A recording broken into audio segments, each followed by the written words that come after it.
Hello అండి, welcome back to my channel Rushu Chandu mini vlogs.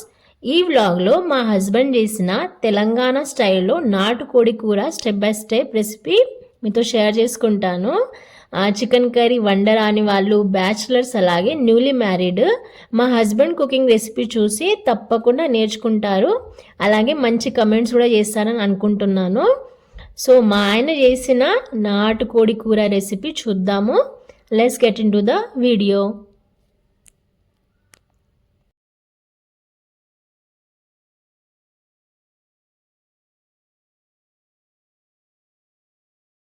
So direct మా కిచెన్లోకి తీసుకువెళ్తాను. ఇది మా వీకెండ్ రెసిపీ. 1.5 kg చికెన్ మార్నింగే తీసుకొచ్చాడు, సండే మార్నింగ్. నాటుకోడి. ఈ నాటుకోడిని 2-3 టైమ్స్ కడిగాడు. ఎప్పుడు వీకెండ్ అయినా తనే చేస్తాడు నాన్ వెజ్. నేను చికెన్ బిర్యానీ కానీ దమ్ బిర్యానీ నేను చేస్తాను. నాన్ వెజ్ కర్రీస్ తనే వండుతాడు. సో 1.5 kg చికెన్కి 2 మీడియం సైజు ఉల్లిగడ్డలు, 4 పచ్చిమిర్చి, అలాగే పుదీనా కట్ చేసి పెట్టుకున్నాడు. ఒక పెద్ద గిన్నె తీసుకున్నాడండి కర్రీ వండడానికి.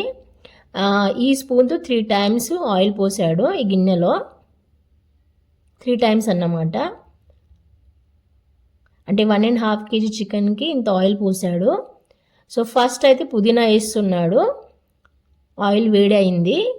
పుదీనా ఎందుకు వేస్తాడంటే ఫస్ట్ ఈ పుదీనా ఘాటు ఆయిల్లో మిక్స్ అయ్యి చికెన్కి మంచి పట్టుద్దన్నమాట. తన లాజిక్ అది. తర్వాత పచ్చిమిర్చి ఘాటు కూడా మిక్స్ అయిపోతుంది ఆయిల్లో. సో ఆయిల్లో మిక్స్ అయ్యి చికెన్కి పడుతుంది. అందుకే ఉల్లిగడ్డలు తర్వాత వేస్తాడన్నమాట. డైరెక్ట్ అంటే ఫస్ట్ ఉల్లిగడ్డలు వేయడు. ఇప్పుడు 2 మీడియం సైజ్ కట్ చేసిన ఉల్లిగడ్డలు వేస్తున్నాడు.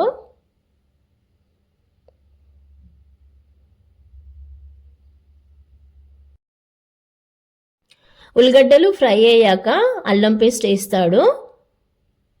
తెలంగాణ స్టైల్లోనే వండుతాడండి. యాక్చువల్లీ తను బెంగళూరులో ఉన్నాడన్నమాట. వరంగల్లో చదువుకున్నాడు, బెంగళూరులో జాబ్ చేశాడు. అంటే రూమ్స్ ఇంకా హాస్టల్ లైఫ్ చూశాడన్నమాట. సో అందుకే వంటలు బాగా చేస్తాడు. అల్లం పేస్ట్ వేస్తున్నాడు 1 table spoon. 1.5 kg నాటుకోడికి 1 table spoon అల్లం పేస్ట్. సో రూమ్స్లో ఉండి వంటలు నేర్చుకున్నాడు. పర్ఫెక్ట్గా చేస్తాడన్నమాట. నాన్ వెజ్ కర్రీస్ కానీ మిగతా అయ్యేనా. 1 టేబుల్ స్పూను పసుపు వేసాడు. సాంబార్ కూడా చాలా బాగా వండుతాడు. 1 టేబుల్ స్పూన్ ధనియా పౌడరు వేస్తున్నాడు. మళ్ళీ మిగతా 1 టేబుల్ స్పూను చికెన్ వేసిన తర్వాత వేస్తా అన్నాడు. మళ్ళీ ఇప్పుడైతే 1 టేబుల్ స్పూన్ వేసాడు ధనియా పౌడరు. సో ఇప్పుడు చికెన్ వేస్తున్నాడు 1.5 kg.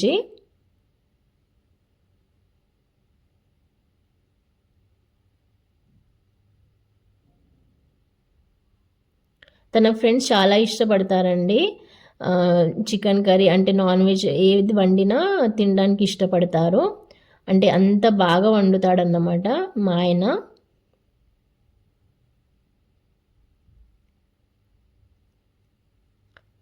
సాంబార్ కూడా పర్ఫెక్ట్గా కుక్ చేస్తాడు.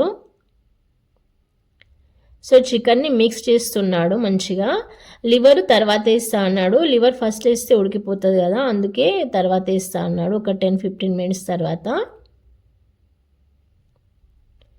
ఈ టైంలో చికెన్ని మంచి కలపాలండి.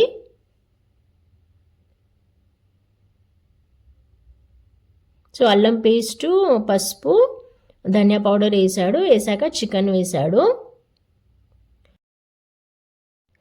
ఒక 10 నిమిషాలు గ్యాస్ మీడియం ఫ్లేమ్లో పెట్టి ఉడకబెట్టుకోవాలి. 10 నిమిషాలు చాలు. 10 మినిట్స్ తర్వాత మూత తీశాడు. మళ్ళీ మిక్స్ చేస్తున్నాడు. మిక్స్ చేశాక ఒక 3 టేబుల్ స్పూన్ వరకు కారము వేసాడు.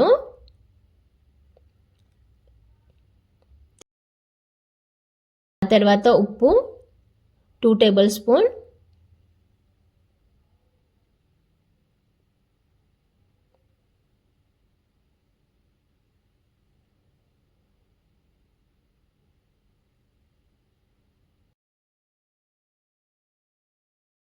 1 టేబుల్ స్పూను ధనియా పౌడర్ వేసాడు కదా ఫస్ట్, మళ్ళీ ఇప్పుడు మళ్ళీ వేస్తున్నాడు 1 table spoon.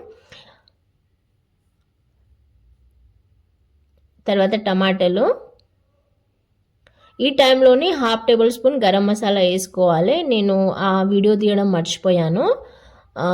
Garam masala compulsory. ఇప్పుడు కొబ్బరి పొడి వేస్తున్నాడు గ్రేవీ చిక్కగా రావడానికి.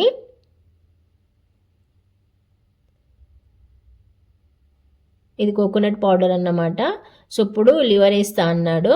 ఇది కలిపిన తర్వాత లివర్ వేస్తా అన్నాడు.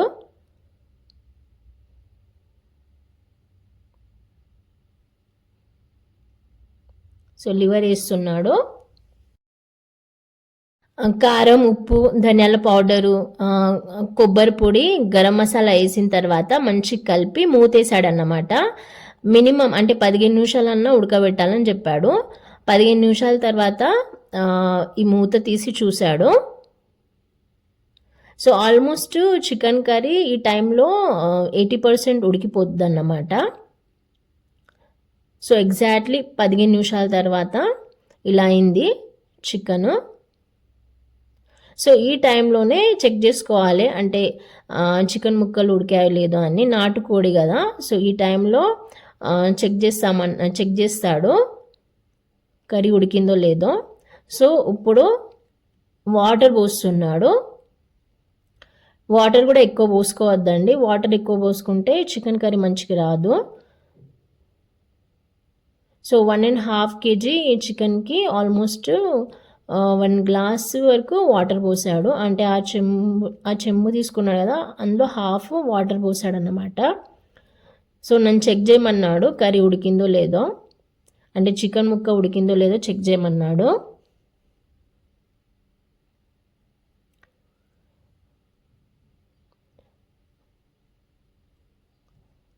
నేను కొత్తిమీర వేస్తున్నాను.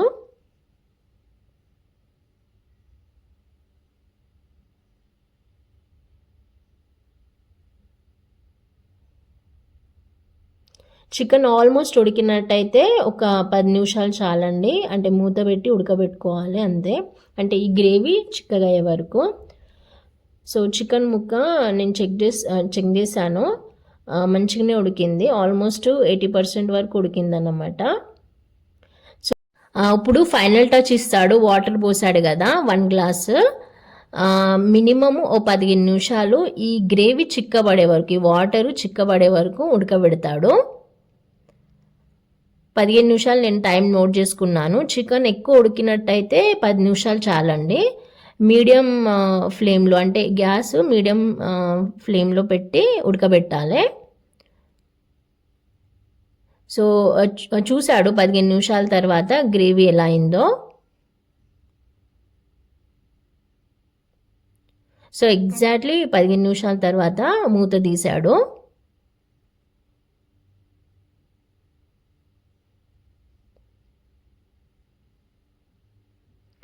సో ఇలా అయిందండి నాటుకోడి కూర, chicken curry, country chicken curry.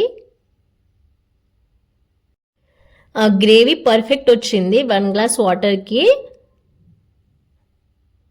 తప్పకుండా ఈ టైంలో చెక్ చేస్తాడనమాట 15 నిమిషాల తర్వాత. అప్పుడే గ్యాస్ ఆఫ్ చేయడు. సో మూత వేసాడు. సో ఇప్పుడు ఏం చేస్తాడంటే ఒక 30 సెకండ్ హై ఫ్లేమ్లో పెట్టేస్తాడు. హై ఫ్లేమ్లో పెట్టేశాడు. ఓన్లీ 30 సెకండ్స్, ఎక్కువ వద్దు, జస్ట్ 30 సెకండ్స్ అంతే. 30 సెకండ్స్ తర్వాత గ్యాస్ ఆఫ్ చేసేసాడు.